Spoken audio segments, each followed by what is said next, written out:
Le Grand Matin Sud Radio, 7h, 8h30, Patrick Roger. Il est 7h13. Nous sommes donc en ligne avec Thierry Desforges, qui est administrateur pour la FRSEA en Île-de-France, sur le point de blocage de l'A6. C'est au niveau de Villabé dans l'Essonne. Et puis Didier Cousinet, qui est lui porte-parole du collectif de défense des viticulteurs dans le département du 33. Et entre Bordeaux et Marmande, il y avait un point de blocage sur l'A62 hier. On va leur demander ce qui s'est passé en fait cette nuit et comment ça se passe. Pour vous, Thierry Desforges, déjà sur votre point de blocage sur l'A6 ?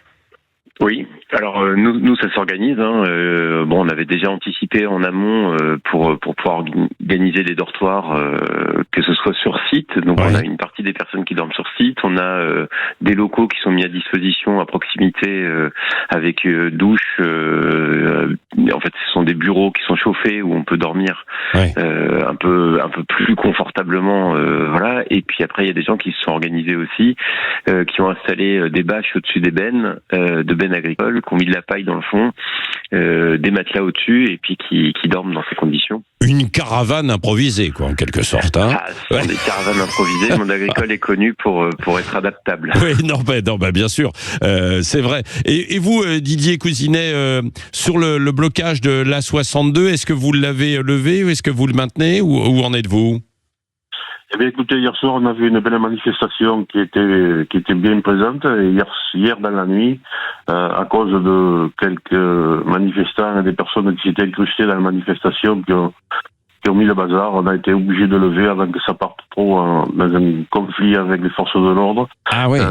C'est dommage, mais bon, on est sur les dents, on est toujours présent. Oui. On a dirigé les manifestants sur d'autres points de manif qui sont sur le terre de Guyane, Libourne, Saint-André de Cubzac. D'accord. Voilà. Donc vous avez levé ce barrage de l'A62 un peu contraint, quoi, pour éviter que ça dégénère, quoi.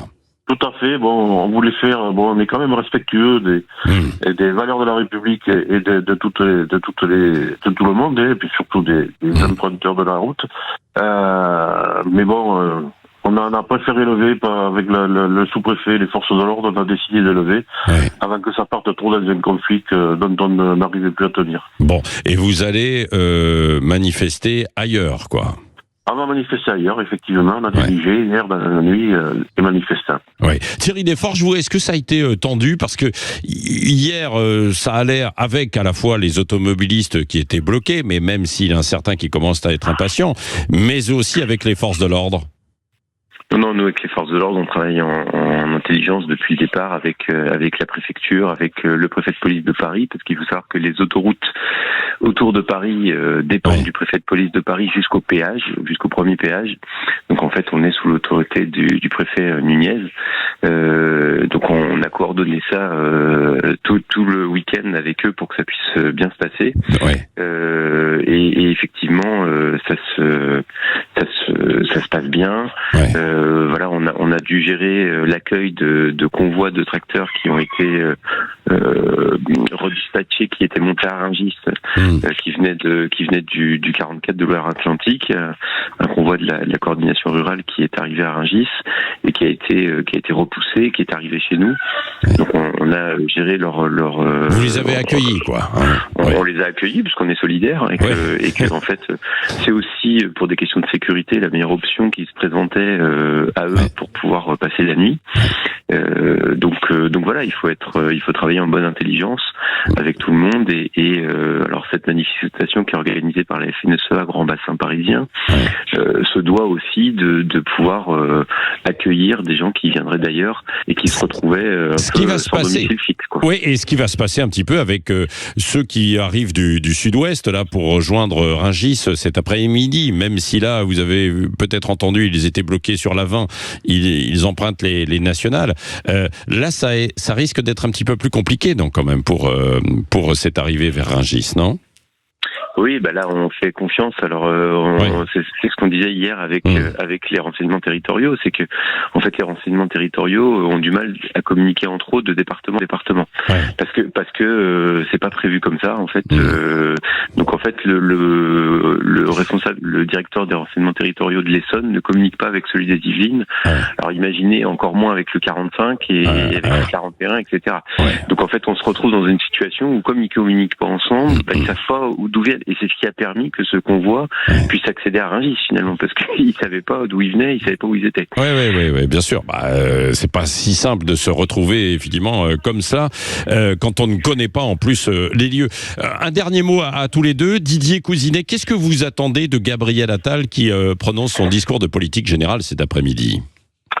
Et on attend, comme la plupart de nos confrères agriculteurs et paysans de France, nous, tout simplement, en 4 mots, vivre de notre métier. Voilà. Vivre de notre métier, ça découle après de plein de choses.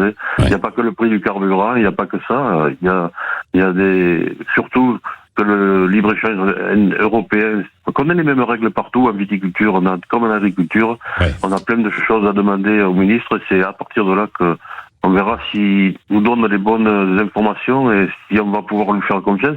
J'ose espérer qu'ils vont entendre le message, parce qu'on est sur les dents et on ne s'arrêtera pas. Oui, et vous protestez parce qu'il y a aussi notamment des arrachages de vignes dans le sud-ouest. Thierry Desforges, en un mot, qu'est-ce que vous attendez de Gabriel Attal ?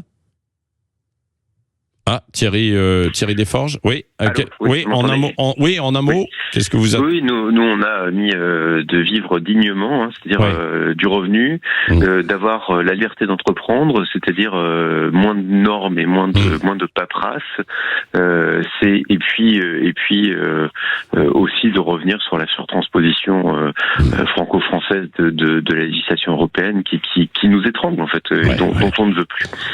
Merci beaucoup à tous les deux, Thierry Desforges sur un point de blocage de la 6 en région parisienne, et Didier Cousinet entre Bordeaux et Marmande. Merci d'avoir été sur Sud Radio.